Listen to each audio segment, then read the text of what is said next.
Bud, Canelo, done deal. Looks like the fight is signed. What's your thoughts on this fight, man? Man, it's a great fight for boxing. I know people don't agree with it, but if Canelo fights one inkling of the wrong fight, he gonna lose. If he comes out and fights the right. No, I'll be going for Bud. If he fight Canelo, I'll be going for him. I mean, I don't know if he gonna win or lose, but I definitely be going Crawford. I think if anybody can pull it off, he can pull it off. Yeah. But he's chasing greatness. Predictions are flooding in as Canelo Alvarez and Terence Crawford gear up for their showdown in September for the undisputed super middleweight titles. With Crawford jumping up 3 weight classes, the boxing world remains divided on who will emerge victorious. Canelo's a stronger guy, the bigger guy, but in the fight with a guy that moves around, and if Crawford uses his skills and his legs and his technique and just his ability. Teddy Atlas recently shared his thoughts on the upcoming matchup. In an interview with Slingo, he not only picked Crawford to win but also offered a deep critique of Canelo's career, something few are willing to do. Atlas argued that despite Canelo's many achievements, he might not be the unstoppable force that many fans believe he is. He referenced a famous quote from the legendary Marvin Hagler: "It's hard to get up and do road work at 5 in the morning when you've been sleeping in silk sheets." That quote, Atlas suggested, says a lot. He implied that Canelo's wealth and long-standing dominance may have softened his competitive edge. He's a little overrated. Terence Crawford versus Canelo Alvarez at 168 pounds. Canelo's really good. Really good. But I think Crawford is special. I know he hasn't fought the resume everyone wants, but you have that or you don't have that ingredient. I think he has it. Canelo's really good. He's tremendous. But could he be a tiny bit overrated? The greatness is within Crawford. It's in his desire, it's in his mind, it's in his makeup, where he came from. Teddy Atlas went even further in his analysis by revisiting some of the most significant fights in Canelo's career and questioning their outcomes. He claimed that Canelo didn't deserve the win in either of his fights against Gennady Golovkin and brought up the controversial bout with Erislandy Lara, a fight many believe Lara actually won. While acknowledging Canelo's lone official loss to Floyd Mayweather, Atlas used it as another example of the Mexican star being outboxed at the elite level. Importantly, Atlas didn't dismiss Canelo's talent. He made it clear that Canelo is an exceptional fighter with an impressive legacy. Still, in the same breath, he returned to a provocative question that underpinned his entire critique: is Canelo Alvarez overrated? Say that Crawford can beat Canelo, no problem. I mean, I respect that. But I just think they're stupid. I mean, excuse my language. The size difference of a bigger man changes everything with one punch. And I can see the same thing. I mean, you saw Canelo Alvarez fighting Amir Khan. Now, look at this. Terence Crawford. It's not just Teddy Atlas raising eyebrows. Shannon Briggs, the outspoken former heavyweight champion known for his "Let's go champ" catchphrase, is also backing Terence Crawford. And he's not just predicting a win on points. Briggs is boldly calling for a stoppage victory, a result that would send shockwaves through the boxing world. This isn't a cautious take. Briggs is making his prediction with the kind of confidence usually reserved for sure things. He even mentioned he might place a bet on it, despite not being much of a gambling man. It's rare to see Briggs this certain about a fight outcome, but in Crawford, he sees something special: a finisher, a knockout artist, a man stepping into greatness, not shying away from it. Thinking of Canelo, did you catch his past performance and what did you think? I always think that Canelo have a good performance, but the last one are are not good. Don't look good. His opponent and him don't make an entertaining fight. So I don't know, man. I don't like it, the fight. Last thing, since you fought Canelo, how much better has it gotten? And him? Abel Sanchez, the veteran trainer who helped shape Gennady Golovkin's rise, offered a contrasting perspective. Drawing on first-hand experience of how Canelo performs under elite pressure, Sanchez spoke to KO Artist Sports about the critical role weight classes play in boxing. His take was straightforward: Crawford is stepping into a division where power, size, and durability take on a whole new level of significance. Sanchez pointed out that Canelo has gone toe-to-toe with heavy hitters in higher weight classes and has never appeared shaken. Aside from an early career scare against Jose Cotto, Canelo has consistently proven his toughness. While Sanchez acknowledged Crawford's brilliance, he expressed doubt that even someone as skilled as Crawford can overcome the massive leap to super middleweight. Low in Bud. Who you like in this fight? Canelo. Why? Because Bud had to move up 3 classes? Yes. And in the history of boxing, I've never seen anybody move up 2 classes and be successful. Well, Roy did. I mean, but not in one jump, not in one leap. Right, you're right. It was a here, right. Light, heavyweight, fight a few fights, right. Okay, heavyweight. We talking about he just fought 147, one fight. Then there's Teofimo Lopez, the outspoken and skilled WBO junior welterweight champion, never one to lack confidence. For Lopez, backing Crawford isn't just about belief, it's about legacy. He sees a potential Crawford victory over Canelo as an opportunity for himself. If Crawford beats Canelo, Lopez wants to be next in line, already envisioning a fight where he defeats Crawford and, by extension, the man who beat Canelo, a symbolic 2-4-1 win. Lopez didn't stop there. He also took a swipe at Canelo's camp, suggesting they have no interest in fighting him. While some of this is clearly promotional posturing, it adds another compelling layer to the storyline. For the new generation of fighters, Crawford, not Canelo, is increasingly seen as the path to greatness. Crawford, Canelo, who you got? Crawford, Canelo? I still say Canelo. I got Canelo too. I still say Canelo. Ring IQ, I believe that Crawford has a bit more. Yep. However, it's just the size difference. I think that where Crawford is lacking is that he should test the waters, even with somebody at that weight class before facing Canelo. But hey, they say he's a dog, he's got shot in the head and drove to the hospital, so maybe that... Stephen "Breadman" Edwards, a respected trainer and sharp boxing mind, also lent his voice to the growing belief that Terence Crawford could be the one to shock the world. He emphasized a simple yet often overlooked truth in boxing: anyone can be hurt. Edwards pointed to legends like Evander Holyfield and Roberto Duran, fighters known for their iron chins, both of whom were still caught and hurt during their careers. While Canelo's chin is undeniably one of his strongest attributes, Edwards reminded fans that no chin is unbreakable. On any given night, under the right circumstances, anyone can get clipped, and if there's one fighter capable of creating those circumstances, it's Crawford. With his unmatched precision, timing, and instincts, Edwards noted, Crawford turns those tools into weapons, delivering damage with surgical efficiency. Crawford's layoff since his August 2024 victory over Israel Madrimov doesn't concern Stephen "Breadman" Edwards either. He pointed out that Crawford is one of those rare fighters who simply doesn't show signs of rust after time away from the ring. While most boxers require tune-ups or show a dip in rhythm and sharpness following a long break, Crawford defies that norm.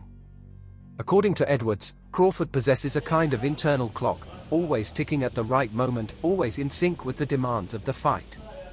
In a sport where timing is everything, Edwards sees Crawford as uniquely immune to the typical pitfalls of inactivity. I'm going with Terence Crawford. You know, big weight jump, a dangerous fight, but somebody's got to prove to me that they can break Terence Crawford's will and that he can't figure it out against you.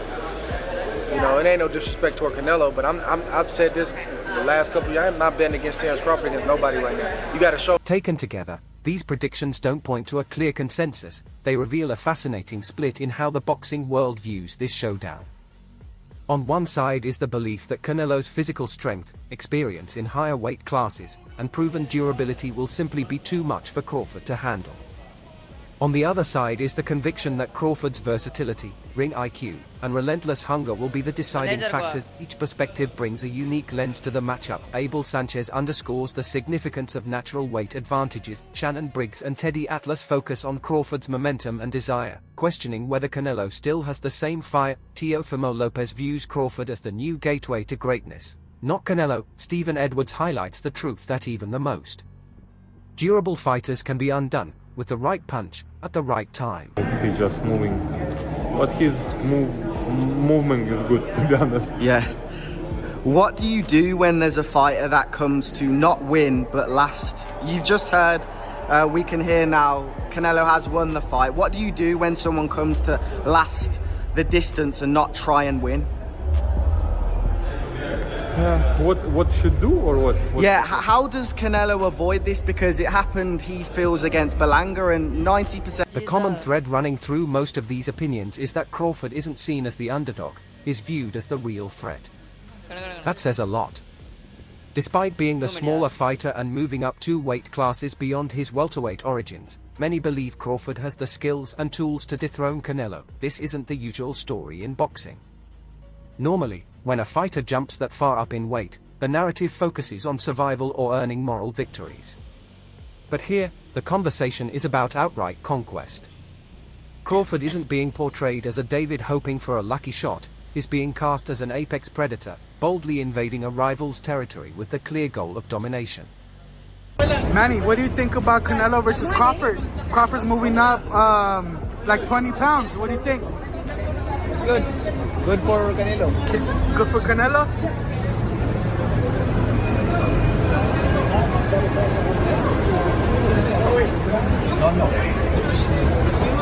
Meanwhile, Canelo's recent performance against Ilunga Makabu has sparked fresh doubts.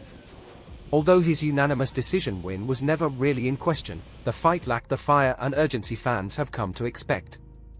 There was no bite, no clear sense that he was out to prove anything. This kind of calm is often seen as the composed confidence of a seasoned champion who's been through it all.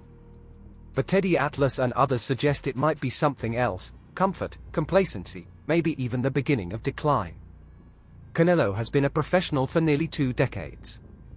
He's been wealthy for a long time, the face of boxing, the pay-per-view king, and the undisputed cash magnet. At some point, that comfort can dull the killer instinct. In contrast, Crawford comes across as a fighter still hungry to prove himself, determined to show he's the best pound for pound, regardless of size. Last question, Mr. Boozy.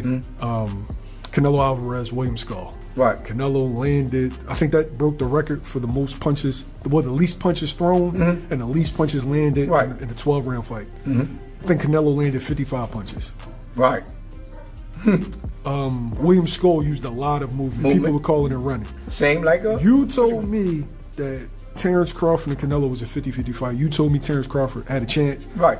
Me, I was leaning towards Canelo because of the size. Keone Davis, a 193-pound middleweight who has sparred with both Canelo Alvarez and Terence Crawford, offers a rare and valuable insight into what fans might expect when these two clash in September.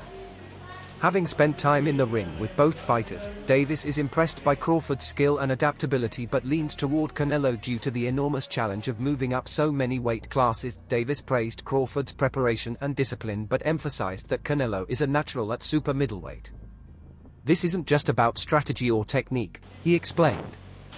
It's also about physics and biology.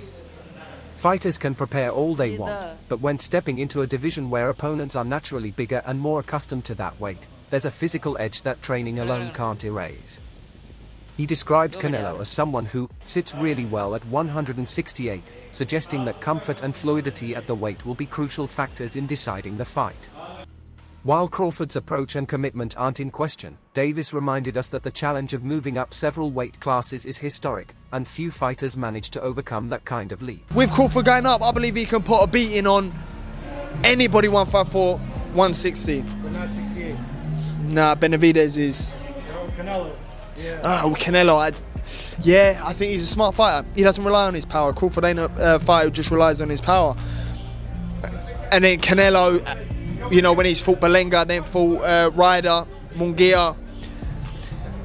It's even. I think it'd be a 50-50 fight if Crawford fought Canelo. Teofimo Lopez, the reigning WBO super lightweight champion, has wavered in his predictions, but his comments still offer intriguing insights. Initially, in an interview with ES News, Lopez believed that Crawford would trouble Canelo early on but eventually tire in the later rounds, allowing Canelo to finish strong, and possibly even stop him. This view was shaped by Lopez's understanding of Canelo's ability to adapt during a fight, starting cautiously, reading his opponent and then applying measured, punishing pressure as the rounds progressed. However, Lopez later revised his prediction during a conversation with Fight Hype. This time, he threw his support behind Crawford, not just out of belief but also with an eye on his own career. Lopez hopes Crawford beats Canelo because that would create a path for him to face and potentially beat Crawford, elevating his own legacy. He framed it as a strategic calculation. If Crawford beats Canelo and Lopez beats Crawford, the legacy implications would be huge. While it's not unusual for fighters to let personal goals influence their predictions, Lopez's flip-flop, though eyebrow-raising, reveals the kind of calculated thinking fighters use when plotting how narratives and opportunities might unfold. That Crawford is going to fight Canelo, because even if I have some doubts and misgivings about the size matchup, it is two action fighters who like to fight aggressively at times, not all the times, going against each other, and we'll see who can open the other person's tuna can, so to speak. Bob Arum, the legendary top-ranked promoter, spoke about the magnitude of a different fight altogether, but his remarks indirectly highlight just how tough the competition Crawford is facing is. Discussing the matchup between Ino and Nokotoni, about Arum praised as potentially the biggest in Japan's history, he noted that many in the boxing community consider it just as compelling as the upcoming Canelo vs. Crawford fight. This comparison speaks volumes about the respect Terence Crawford has earned. Even though he's moving up to face one of boxing's biggest stars, there's no widespread belief that it's a mismatch. Instead, the fight is seen as an elite-level contest, on par with other top pound-for-pound showdowns worldwide. Having promoted both Ino and Crawford at different points in their careers, Arum understands the gravity of what's at stake. While his comments weren't directly about Canelo vs. Crawford, the parallel underscores how rare it is to have a fight that crosses divisions, continents, and expectations with this level of anticipation. Terence Crawford, Canelo. Yeah, I believe Terence Crawford is going to be in top shape, and I believe he's good enough to outpoint Canelo. But I believe the power would be a challenge, if you will. So I'm going to say Terence Crawford. Eddie Hearn, one of boxing's most prominent promoters, has shared a rather somber view on Canelo's future. In an interview with The Ring, Hearn suggested that the upcoming fight against Crawford could be the final chapter in Canelo's illustrious career. While Hearn admitted he has no insider information to back this up, Canelo's recent performance against Ilunga Makabu raised questions for him. The 33-year-old Mexican champion appeared to lack urgency in that fight. Despite Makabu being a passive opponent who was tough to impress, Canelo's output and energy seemed noticeably diminished, leading Hearn to wonder just how much more the champion has left to give. Fighter, the only thing I see that I favor Canelo is that, you know, his weight. Yeah. And that he's more bigger. You know what I'm saying? That's the only thing. But as far as skill set wise, IQ, I feel like Crawford can match anybody and probably do way better. You know what I'm saying? But you know, Crawford is a legend, bro. Yeah. You know, and like Hearn speculated that Canelo's motivation, hunger, and perhaps even his passion for the grind of training camps might be fading. He framed the Crawford fight not as a pursuit of greatness but more as a decision driven by financial reward. From Hearn's perspective, Canelo doesn't see much value in beating a naturally smaller opponent. While the payday will be huge, there's a sense that a victory won't significantly enhance his legacy. That mindset could influence how the fight unfolds. If one fighter views the bout as just another hurdle while the other sees it as a defining moment and destiny, the emotional advantage may well belong to Crawford. Would have done better than Skull, though. 1,000%, without a doubt. I would have beat Canelo, and this is what I've been saying. He's over the hill. Obviously, Crawford's a great fighter, Canelo's a great fighter, but I just think that this has more hype around it, and you know, we just saw them come off of some boring-ass fights, and they're probably just going to sit there and dance for 12 rounds. David Benavidez, long considered a potential opponent for Canelo, analyzed the fight with clear respect for Crawford's skills but stopped short of naming a definite winner. Benavidez acknowledged that Crawford's ring IQ is exceptional and that his performances against top-level opponents prove he's not only skilled but relentless. However, the former super middleweight champion highlighted the massive physical challenge ahead.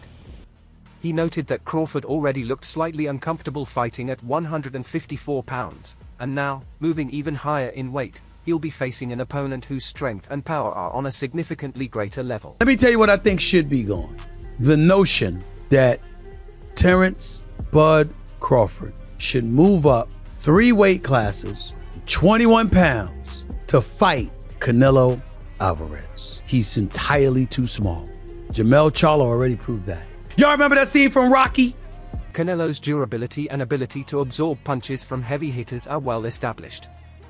Benavidez pointed out that even if Crawford can outthink Canelo in the ring, he'll still need to withstand the Mexican champion's physical power. Benavidez also acknowledged that Crawford has earned the right to be taken seriously in any matchup, given how he has methodically dismantled top opponents with surgical precision.